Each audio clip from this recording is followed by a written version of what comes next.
Good morning viewers. I hope you are all doing well. Welcome to T1 Academy Current Affairs classes.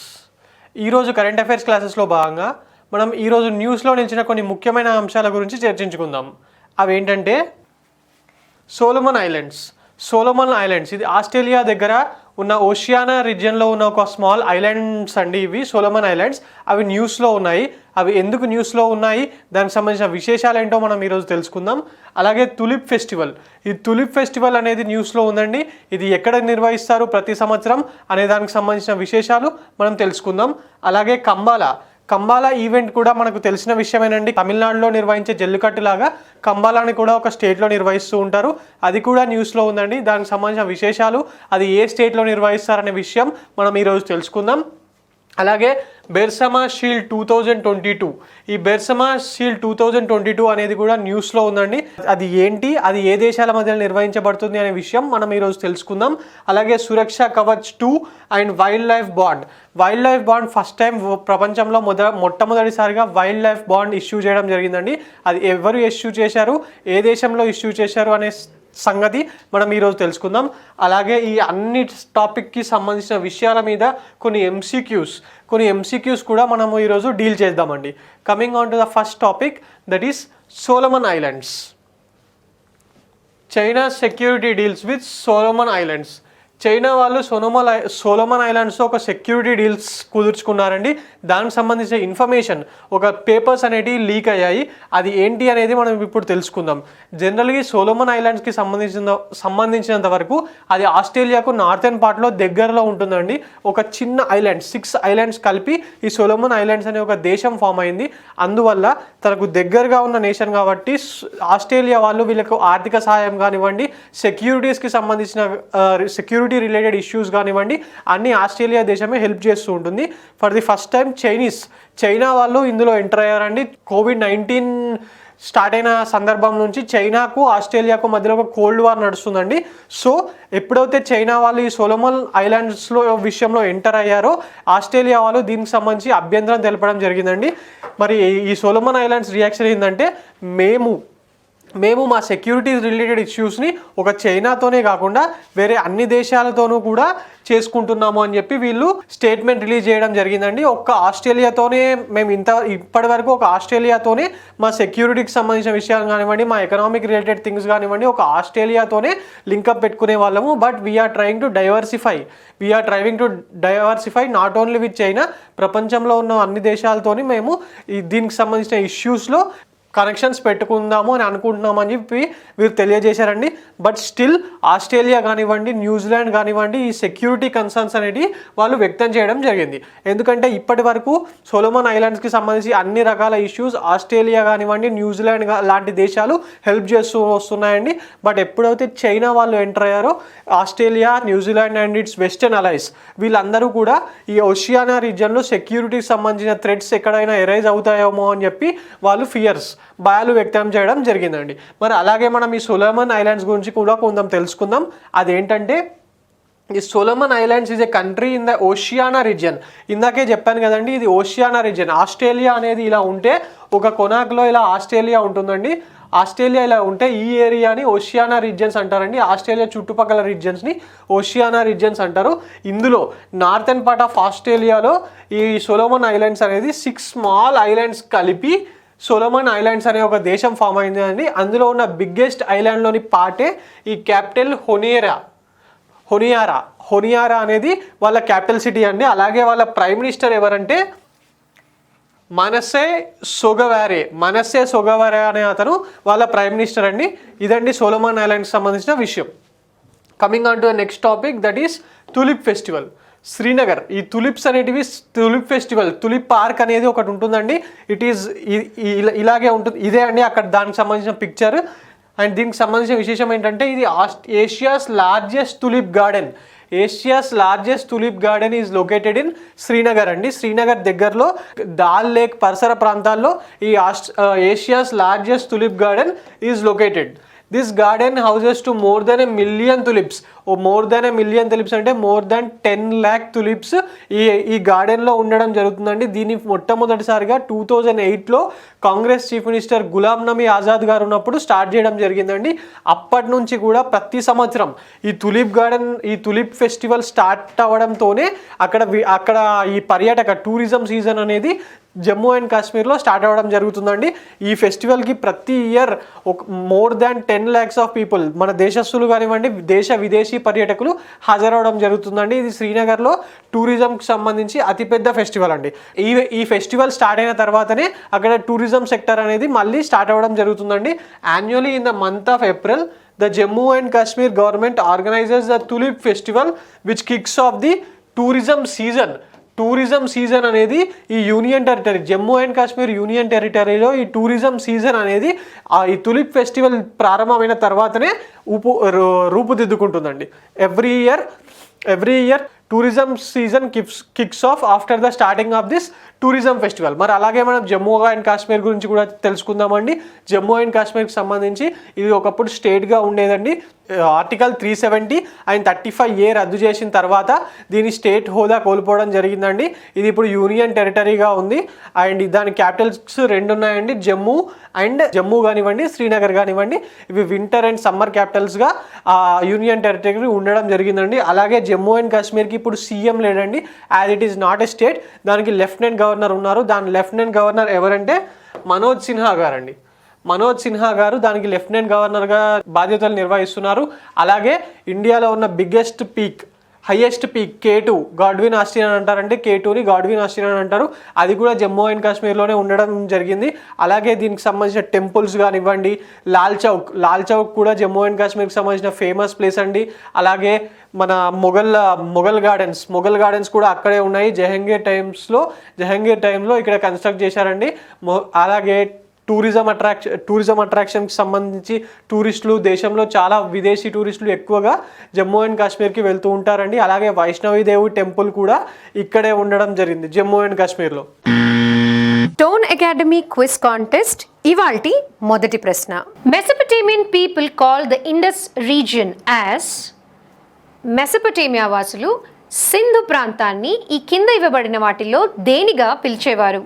Option A Dilmun, option B Meluhha, option C Magan or option D none of the above.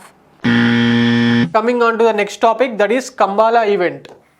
తమిళనాడులో జల్లికట్టు జరుగుతుంది కదండి, buffaloes race Jallikattu జరుగుతుంది కదా. అది చాలాసార్లు court కేసెస్లో కానివ్వండి కాంట్రవర్షియల్గా చాలాసార్లు అయింది. అలాగే దానిలాగానే కంబాలా అనే ఈవెంట్ని కర్ణాటకలో నిర్వహిస్తూ ఉంటారండి. ముఖ్యంగా కర్ణాటక మొత్తంలో కాకుండా కోస్టల్ కర్ణాటక రీజియన్స్ ఉంటాయి కదా, ఈ మ్యాంగ్లూరు చుట్టుపక్కల డిస్ట్రిక్ట్స్ అయిన ఉడిప్పిలో కానివ్వండి అండ్ దక్షిణ కన్నడ జిల్లాలో కానివ్వండి, ఈ 2-3 జిల్లాల్లో ఈ ఈవెంట్ కంబాలా ఈవెంట్ అనేది నిర్వహిస్తూ ఉంటారండి. కర్ణాటకలో నిర్వహిస్తూ ఉంటారు. The annual Mangaluru Kambalas 5th edition. ఇది 5th edition అండి. Will be held on the grounds of Goldfinch City in Bangrakulur on 26th and 27th March of 2022. 26th and 27th రోజు, ఈ 2 రోజులు ఈ ఈవెంట్ని నిర్వహించడం జరుగుతుందండి కర్ణాటకలో. And it is a buffalo race held annually in Karnataka. Every year దీన్ని నిర్వహించడం జరుగుతుందండి కర్ణాటకలో. ఇందాకే చెప్పాను కదా, ఉడిపి అండ్ దక్షిణ కన్నడ జిల్లాల్లో ఇది నిర్వహించడం జరుగుతుందండి. అండ్ ఎవ్రీ ఇయర్ దీన్ని గవర్నమెంట్ వాళ్ళు నిర్వహించారండి, అక్కడే లోకల్ తులువా కమ్యూనిటీ వాళ్ళు దీన్ని నిర్వహిస్తూ ఉంటారు. ఎగ్జామ్లో లాస్ట్ టైం యూపీఎస్సీ ఎగ్జామ్లో వచ్చిందండి ఈ క్వశ్చన్. ఒక ఇయర్ 2018లోను 2019లోను జల్లికట్టు ఇష్యూ అయినప్పుడు జల్లికట్టు మీద కాకుండా అలాంటి దానికి సంబంధించిన రేస్ మీద అడుగుదామని చెప్పి ఒక క్వశ్చన్ అడిగారండి. అదే కంబాలా. ఈ కంబాలాకు సంబంధించి క్వశ్చన్ రావడం జరిగింది. ఇది ఎక్కడ నిర్వహిస్తారు అని అడిగాడండి. It is held in Karnataka. And ఒకవేళ ఇంకా డీప్గా అడగాలనుకుంటే కర్ణాటకలోని ఏ ప్రాంతంలో, ఆ ప్రాంతం పేరు మెన్షన్ చేస్తాడండి. Coastal Karnataka, that is Udupi and మన మంగళూరు రీజియన్స్, దక్షిణ కన్నడ జిల్లా అండ్ ఉడిపి రీజియన్స్లో దీన్ని నిర్వహించడం జరుగుతుంది. Coming on to the next topic, that is Malaysia to host 4 nations for Bersama Shield 2022 military exercise. ఈ బెర్సామా షీల్డ్ 2022 అనేది ఒక మిలిటరీ ఎక్సర్సైజ్ అండి. దీన్ని మలేషియా వాళ్ళు ఈ ఇయర్ నిర్వహిస్తున్నారు. ఇంకో 4 కంట్రీస్ ఇందులో పార్టిసిపేట్ చేయడం జరుగుతుందండి. అదేంటంటే Malaysia will host the arm forces from 4 nations, that is Australia, New Zealand, Singapore and United Kingdom in the annual Bersama Shield 2022 training exercise. ఈ బెర్సామా షీల్డ్ 2022 అనేది ఒక యాన్యువల్ ట్రైనింగ్ ఎక్సర్సైజ్ అండి. దీన్ని మలేషియా వాళ్ళు నిర్వహిస్తూ ఉంటారు ఈ year.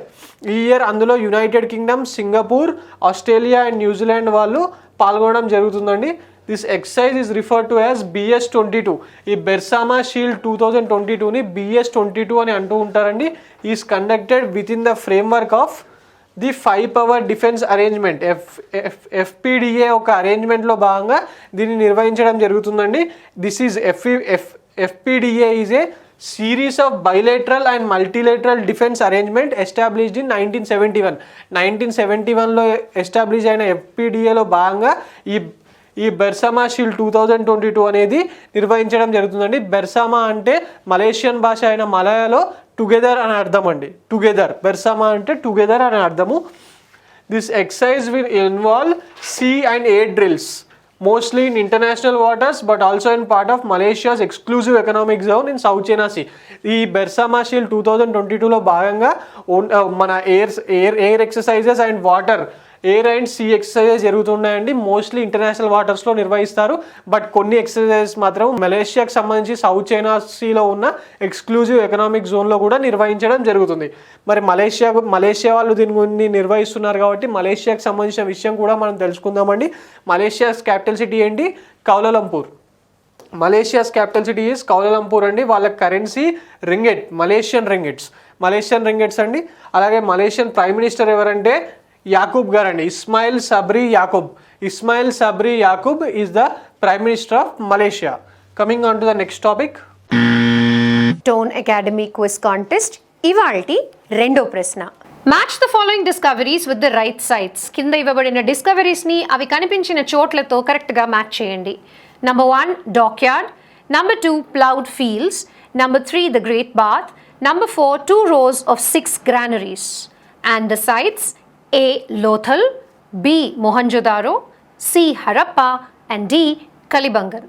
Option A, 1A, 2D, 3B, 4C. Option B, 1D, 2A, 3B, 4C. Option C, 1A, 2D, 3C or 4B. Option D, 1A, 2C, 3B, 4D. Coming on to the next topic, that is Suraksha Kavach 2. Indian Army along with Maharashtra Police has conducted this Suraksha Kavach 2. సురక్ష కవచ్ 2 ఎక్సర్సైజ్ని నిర్వహించడం జరిగిందండి. ఈ సురక్ష కవచ్ 2లో Indian ఆర్మీకి సంబంధించిన అగ్నిమాస్ division వాళ్ళు organise చేయడం జరిగిందండి along with Maharashtra police at Pune. ఇది ఎందుకు దీని ఏమేంటంటే ముఖ్యంగా పూణేలో ఏదైనా టెర్రరిస్ట్ అటాక్ జరిగితే ఎలా ఎదుర్కోవడానికి సన్నద్ధంగా ఉండడమే ఈ ఎక్సర్సైజ్ యొక్క ముఖ్య ఉద్దేశం అండి. దీంట్లో ఎవరెవరు పాల్గొన్నారంటే ATS of Maharashtra and counter terrorism task force of Indian army వీళ్ళతో పాటు quick reaction teams, dog squads and bomb disposal teams of both the agencies. వీళ్ళు అందరూ అసలు ఎందుకు అంటే ఒకవేళ పూణేలో టెర్రరిస్ట్ అటాక్ అవుతే వాళ్ళను సర్వసన్నద్ధంగా ఎదుర్కోవడానికి ఎలా ప్లాన్ చేయాలి అని చెప్పి ముందుగానే జరిగిన ఒక మాక్ డ్రిల్ లాంటి ఎక్సర్సైజ్ అండి ఇది. ఈ సురక్ష కవచ్ 2 అనేది ఒక మాక్ డ్రిల్ లాంటి ఎక్సర్సైజ్ అంతే. Coming on to next topic, world life bond. The first wildlife bond issued by World Bank to save African black rhinos అనేవి ఎక్స్టెన్షన్ స్పేస్లో ఉన్నాయండి. ఫర్దర్ ఎక్స్టెన్షన్ అయ్యే పరిస్థితిలో ఉన్నాయి. సో వాటిని సేవ్ చేయడానికి World Bank has issued first wildlife బాండ్ని World Bank వాళ్ళు ఇష్యూ చేయడం జరిగింది. The World Bank, the International Bank for Reconstruction and Development, IBRD, has issued this world life conservation bond to support the South Africa's efforts to conserve endangered species of black rhinos. Black rhinos అనేటివి endangered పరిస్థితిలో ఉన్నాయండి. వాటిని support చేయడానికి south African government చేస్తున్న ప్రయత్నాల్ని support చేయడానికి World Bank వాళ్ళు ఈ వైల్డ్ లైఫ్ బాండ్ అనేది ఇష్యూ చేయడం జరిగిందండి. Wildlife conservation bond is also known as rhino bond. ఈ వైల్డ్ లైఫ్ కన్జర్వేషన్ బాండ్ని వరల్డ్ బ్యాంక్ వారు ఇష్యూ చేశారని చెప్పాను కదా. ఎందుకు ఇష్యూ చేశారంటే సౌత్ ఆఫ్రికన్ గవర్నమెంట్స్ ఎఫర్ట్స్ని సపోర్ట్ చేయడానికి, ఈ రైనోస్ని ఎండేంజర్డ్ స్పీసెస్గా ఉన్న రైనోస్ని రక్షించడానికి సౌత్ ఆఫ్రికన్ గవర్నమెంట్ వాళ్ళు చేస్తున్న కృషిని సపోర్ట్ చేయడానికి వైల్డ్ లైఫ్ బాండ్ అనేది ఇవ్వడం జరిగిందండి. దాన్ని వైల్డ్ లైఫ్ బాండ్ని రైనో బాండ్ అని కూడా అంటారు. The bond will contribute to protecting and increasing black rhino population in 2 protected areas in South Africa, namely the Addo Elephant National Park and the Great Fish River Natural Reserve. ఈ 2 ప్రాంతాల్లో ఈ rhinos యొక్క conservation measures అనేవి ఈ 2 ప్రాంతాల్లో తీసుకుంటున్నారండి. ఈ 2 ప్రాంతాల్లో జరిగే వాటికి సపోర్ట్ సౌత్ ఆఫ్రికన్ గవర్నమెంట్ చేస్తున్న కృషిలో భాగంగా వరల్డ్ బ్యాంక్ వాళ్ళు ఆ బాండ్ వైల్డ్ లైఫ్ బాండ్ ఉపయోగించి వీళ్ళని ఇక్కడ సపోర్ట్ చేయడం జరుగుతుందండి. అలాగే మనం వరల్డ్ బ్యాంక్ గురించి కూడా తెలుసుకుందాం. దాని హెడ్ క్వార్టర్ ఎక్కడ ఉందండి? వాషింగ్టన్ డీసీలో ఉంది, United States. And World Bank formed in 1944లో ఫామ్ అయిందండి. అండ్ వరల్డ్ బ్యాంక్ ప్రెసిడెంట్ ఎవరు ఇప్పుడు? డేవిడ్ మాల్పాస్ గారండి. ఇవండి ఆ రైనోస్. ఈ బ్లాక్ రెనోస్ అంటే ఇవి ఇలాగే ఉంటాయి. బ్లాక్ రెనోస్ ఇవి సౌత్ ఆఫ్రికాలో ఉంటాయి. And south Africa capital city ఏంటి? మనము సౌత్ ఆఫ్రికా గురించి తెలుసుకున్నప్పుడు దాని యొక్క లింకేజ్ గురించి కూడా తెలుసుకుందామండి. సౌత్ ఆఫ్రికా క్యాపిటల్స్ 3 క్యాపిటల్స్ ఉన్నాయండి. Executive, legislative and judicial capital. ఒక రకంగా మన ఆంధ్రప్రదేశ్లో 3 క్యాపిటల్స్ పెడుతున్నప్పుడు దీన్నే ఎగ్జాంపుల్గా చూపించారండి జగన్ గవర్నమెంట్ వాళ్ళు. సో దీని క్యాపిటల్ సిటీస్ ఎక్కడ ఉన్నాయంటే ఒకటి ఎగ్జిక్యూటివ్ క్యాపిటల్ ప్రిటోరియాలో ఉంది, అండ్ లెజిస్లేటివ్ క్యాపిటల్ కేప్ టౌన్లో ఉంది, జ్యుడిషియల్ క్యాపిటల్ బ్లూమ్ ఫౌంటైన్లో ఉందండి. అలాగే వాళ్ళ ప్రెసిడెంట్ ఎవరు అంటే Cyril Ramaphosa. Cyril Ramaphosa is the president of south Africa from African national కాంగ్రెస్కి సంబంధించిన పార్టీ వాళ్ళండి ఇతను సిరిల్ రామఫోసా. మనం దీనికి సంబంధించి కొన్ని ఎంసీక్యూస్ మీద కూడా డీల్ చేద్దామండి. ఈరోజు కొన్ని ఎంసీక్యూస్ మీద కూడా మాట్లాడుకుందాం. అవేంటంటే which country recently test fired the intercontinental ballistic missile ICBM named Hwasong 17? ICBM దీని గురించి ఏంటంటే న్యూస్లో ఉందండి. ICBM టెస్ట్ చేశారని చెప్పి ఒక దేశం వాళ్ళు, America, south Korea and Japan వాళ్ళు ఆందోళన వ్యక్తం చేశారు అని చెప్పి న్యూస్లో ఉంది ఒక 2-3 రోజుల నుంచి. మరి ఇది ఎవరు లాంచ్ చేశారు? జనరల్గా సౌత్ కొరియా, జపాన్ ఆందోళన వ్యక్తం చేశాయంటే ఎవరు లాంచ్ చేస్తారండి? దాని చుట్టుపక్కల ఉన్న దేశము ఒక కాంట్రవర్షియల్ దేశమే అయి ఉంటుంది ఖచ్చితంగా. అది ఏంటి? Options are: A China, B North Korea, C UAE, D Israel. UAE కానివ్వండి, ఇజ్రాయెల్ కానివ్వండి, ఈ 2 దేశాలు కూడా సౌత్ కొరియాకి కానీ జపాన్కి కానీ దగ్గరలో లేవండి. So these are the wrong options. ఇంకోటి చైనా. ఈ చైనా వాళ్ళ దగ్గర ఐసీబీఎమ్స్ ఎప్పటి నుంచో ఉన్నాయండి. ఇంటర్ కాంటినెంటల్ బ్యాలిస్టిక్ మిసైల్స్ ఎప్పటి నుంచో ఉన్నాయి. వాళ్ళు కొత్తగా ప్రయోగించడం వల్ల కొత్తగా వేరే దేశాలు ఏ దేశం కూడా ఆందోళన వ్యక్తం చేయడం అనేది ఉండదు. ఎందుకంటే వాళ్ళ దగ్గర చాలా సంవత్సరాల నుంచి ఉన్నాయి, చాలా ఉన్నాయి. So this is also not the right answer. Answer is north Korea అండి. నార్త్ కొరియన్ ప్రీమియర్ అయిన కిమ్ జాంగ్ ఉన్ కొత్తగా ఐసీబీఎం హౌసాంగ్ 17 అనే దాన్ని వాళ్ళ దేశం ప్రయోగించడం జరిగిందండి. సో అప్పుడు వీళ్ళు ప్రయోగించినప్పుడే South Korea, Japan and USA దాని South Korea and Japan western అయిన యూఎస్ఏ వాళ్ళు ఆందోళన వ్యక్తం చేయడం జరిగిందండి. హౌసాంగ్ 17 అనేది గుర్తుపెట్టుకోండి పేరు. ఎందుకంటే లాస్ట్ టైం గోరీ గురించి అడిగాడండి. పాకిస్తాన్ వాళ్ళ ఐసీబీఎం అయిన గోరీ గురించి అడిగాడు. సో నార్త్ కొరియా ఎప్పుడు ఇలాంటి విషయాల్లో న్యూస్లో ఉంటుంది కాబట్టి దాని గురించి కూడా అడిగే ఛాయిసెస్ ఉన్నాయి. So please try to remember. Bharat Bhagya Vidhata festival is held at options are: A Mumbai, B New Delhi, C Lucknow, D Ahmedabad. ఈ భారత భాగ్య విధాత అనే ఫెస్టివల్ ఆజాదీకి అమృత్ మహోత్సవ్లో భాగంగా మినిస్ట్రీ ఆఫ్ కల్చర్ వాళ్ళు నిర్వహించడం జరిగిందండి. దాన్ని న్యూఢిల్లీలో నిర్వహించారు. న్యూఢిల్లీలోని రెడ్ ఫోర్ట్లో నిర్వహించారండి. ఈ భారత భాగ్య విధాత అనే ఫెస్టివల్ని ప్రారంభించింది ఎవరు అని కూడా అడగచ్చండి. దీన్ని ప్రారంభించింది మన women and child welfare minister అయిన స్మృతి ఇరానీ గారు. భారత భాగ్య విధాత అనే ఫెస్టివల్ 8 to 10 days జరుగుతుందండి. ఇది రెడ్ ఫోర్ట్లో జరుగుతుంది. దీన్ని మినిస్ట్రీ ఆఫ్ కల్చర్ వాళ్ళు నిర్వహిస్తున్నారు. అండ్ దీన్ని ఎవరు ఓపెన్ చేశారు? ఓపెనింగ్ సెరమనీ రోజు ఉంది ఎవరు అంటే మన స్మృతి ఇరానీ గారు, women and child development minister. Coming on to the next question, that is, what is the percentage rise in tuberculosis cases in India in 2012 as per India TB report? India TB రిపోర్ట్ని release చేయడం జరిగింది కదా, దాంట్లో భాగంగా వీళ్ళు చెప్పింది ఏంటంటే 2020లో 16 lakh కేసెస్ వచ్చాయండి, బట్ 2021కి వచ్చేసరికి అది 19 lakh కేసెస్కి పెరగడం జరిగింది. సో అండ్ ఈ కేసెస్ ఇన్ని నెంబర్ ఆఫ్ కేసెస్ పెరగడం జరిగింది అని చెప్పి ఆ రిపోర్ట్లో ఇవ్వడం జరిగింది. But what is the percentage అంటే దట్ ఈస్ 19% అండి. 19% ఇంక్రీజ్ ఉంది. ఆన్సర్ ఈజ్ 19% ఇంక్రీజ్ ఉంది. ఇండియాలో Indian government targeted to eliminate tuberculosis by 2025 అండి. జనరల్గా వరల్డ్ టార్గెట్ ఎస్డిజి టార్గెట్ ఏంటంటే సస్టైనబుల్ డెవలప్మెంట్ గోల్స్లో భాగంగా ట్యూబర్క్లోసిస్ ఎలిమినేషన్ అనేది 2030 వరకు చేయాలని చెప్పి వరల్డ్లో ఒక టార్గెట్ ఉందండి. బట్ ఇండియన్ గవర్నమెంట్ దానికన్నా 5 years ముందుగానే 2025లోనే ఎలిమినేట్ చేస్తామని చెప్పి చెప్పడం జరిగిందండి. బట్ స్టిల్ మనం ఆ ప్రాసెస్లో ఉన్నామా అంటే ఒక రకంగా బ్యాక్వర్డ్ పొజిషన్లో ఉన్నామని అర్థం అండి. ఎందుకంటే లాస్ట్ ఇయర్ 2020తో కంపేర్ చేసుకుంటే 2021లో 19% ఆఫ్ కేసెస్ పెరగడం జరిగిందండి. ఒకవేళ మనం 2025 వరకు ఎలిమినేట్ చేయాలి అని అనుకుంటే కేసెస్ తగ్గాలి, బట్ ఇక్కడ కేసెస్ పర్సెంటేజ్ అనేది పెరుగుతుందండి. టోన్ అకాడమీ క్విజ్ కాంటెస్ట్ ఇవాల్టి మూడో ప్రశ్న. Which of the following civilizations flourished between the Euphrates and Tigris rivers? Euphrates మరియు టైగ్రిస్ అనుబడు నదుల మధ్యలో వెలసిన నాగరికత ఈ కింద ఇవ్వబడిన వాటిల్లోంచి ఏది?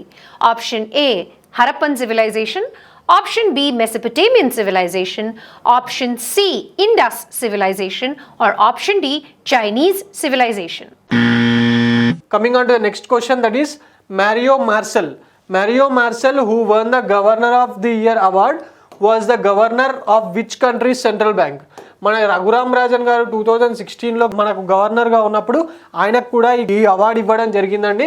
Governor of the year award అనేది ఇవ్వడం జరిగింది. మరి ఈ ఇయర్ ఎవరికి ఇచ్చారు అనేది క్వశ్చన్ అండి. మరియో మార్సెల్ అనే ఒక సెంట్రల్ బ్యాంక్ గవర్నర్కి ఇచ్చారని, ఆయన ఏ కంట్రీకి సంబంధించిన రిజర్వ్ బ్యాంక్, ఏ కంట్రీకి సంబంధించిన బ్యాంక్కి ఆయన గవర్నర్ అని అడుగుతున్నారండి. Options are A Chile, B Australia, C Germany, D Venezuela. ఈ 4 కంట్రీస్లో ఆయన ఏ దేశానికి సంబంధించిన వారు? ఆయన ఒక సౌత్ అమెరికన్ దేశానికి సంబంధించిన వారండి. సో మీకు ఒక క్లూ ఇస్తున్నాను, he is from a South American nation. ఇందులో ఉన్న సౌత్ అమెరికన్ నేషన్స్ రెండేనండి. సో మీరు ఒక 2 seconds ఆలోచించండి, నేను ఆన్సర్ చెప్తాను. ఇందులో ఉన్న సౌత్ అమెరికన్ నేషన్స్ వెనెజులా ఒకటి, చిలీ అండి. ఆస్ట్రేలియా ఇది సపరేట్ దేశం, వేరే దేశము. ఆస్ట్రేలియా కాంటినెంట్లో ఉంటుంది. And Germany is in Europe. So Chile, Venezuela ఈ 2 దేశాల్లో ఆయన ఏ దేశపు గవర్నర్ అండి? చిలీ దేశపు governor. Mario Marcel is a governor of Chile central bank యొక్క గవర్నర్ అండి ఆయన. Who is the first chairperson of Reserve Bank innovation hub? ఈ రిజర్వ్ బ్యాంక్ ఇన్నోవేషన్ హబ్ని నిన్న ఆర్బీఐ గవర్నర్ అయిన శక్తికాంత్ దాస్ గారు బెంగళూరులో ఓపెనింగ్ చేయడం జరిగిందండి. దీని మినిమం ఇనిషియల్ క్యాపిటల్ 100 crores దీన్ని స్టార్ట్ చేయడం జరిగింది. అండ్ ఈ ఇన్నోవేషన్ హబ్ ఇది ఎందుకు అంటే ఫైనాన్షియల్ సెక్టర్స్లో ఏదైనా ఇన్నోవేషన్స్, కొత్త ఇన్నోవేషన్కి సంబంధించిన విషయాల గురించి డీల్ చేయడానికి ఆర్బీఐ ఇన్నోవేషన్ హబ్ అనే దాన్ని స్టార్ట్ చేశారండి. మరి దీనికి ఎవరు చైర్మన్, ఫస్ట్ చైర్పర్సన్ ఎవరు అని అడుగుతున్నారండి. Options are 1A Kris Gopalakrishnan, Senapathy Kris Gopalakrishnan, B Urjit Patel, C Abhijit Banerjee, D Viral Acharya. ఇందులో చూడండి, ఉర్జిత్ పటేల్ అంటే ఎవరు? ఉర్జిత్ పటేల్ గారు ఇంతకుముందు మన ఫార్మర్ ఆర్బీఐ గవర్నర్గా పనిచేశారు. దాని తర్వాత రిజైన్ చేసి యూనివర్సిటీలో ప్రొఫెసర్గా వెళ్ళిపోయారండి. అభిజిత్ బెనర్జీ, ఈయన నోబెల్ ప్రైజ్ వచ్చిందండి ఎకనామిక్స్లో. Is a professor in USA. మన Indian American is a professor in USA. Viral Acharya, ఈయన డిప్యూటీ గవర్నర్ ఆఫ్ ఆర్బీఐగా పనిచేశారండి. So answer is Senapathy Kris Gopalakrishnan. ఈ క్రిస్ గోపాలకృష్ణన్ గారు ఇన్ఫోసిస్లో one of the founding member అండి.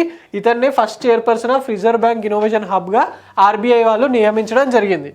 అదండి ఇవాల్టి డైలీ కరెంట్ అఫైర్స్ డిస్కషన్. ఈ వీడియోలో అడిగిన ప్రశ్నలకు సరైన జవాబులు ఈ వీడియోలోని కామెంట్ సెక్షన్లో మీరు మాకు పంపించవచ్చు. Thank you for watching the videos. Don't forget to like, share and comment on our videos, and do subscribe and click on the bell icon for more such content and contests.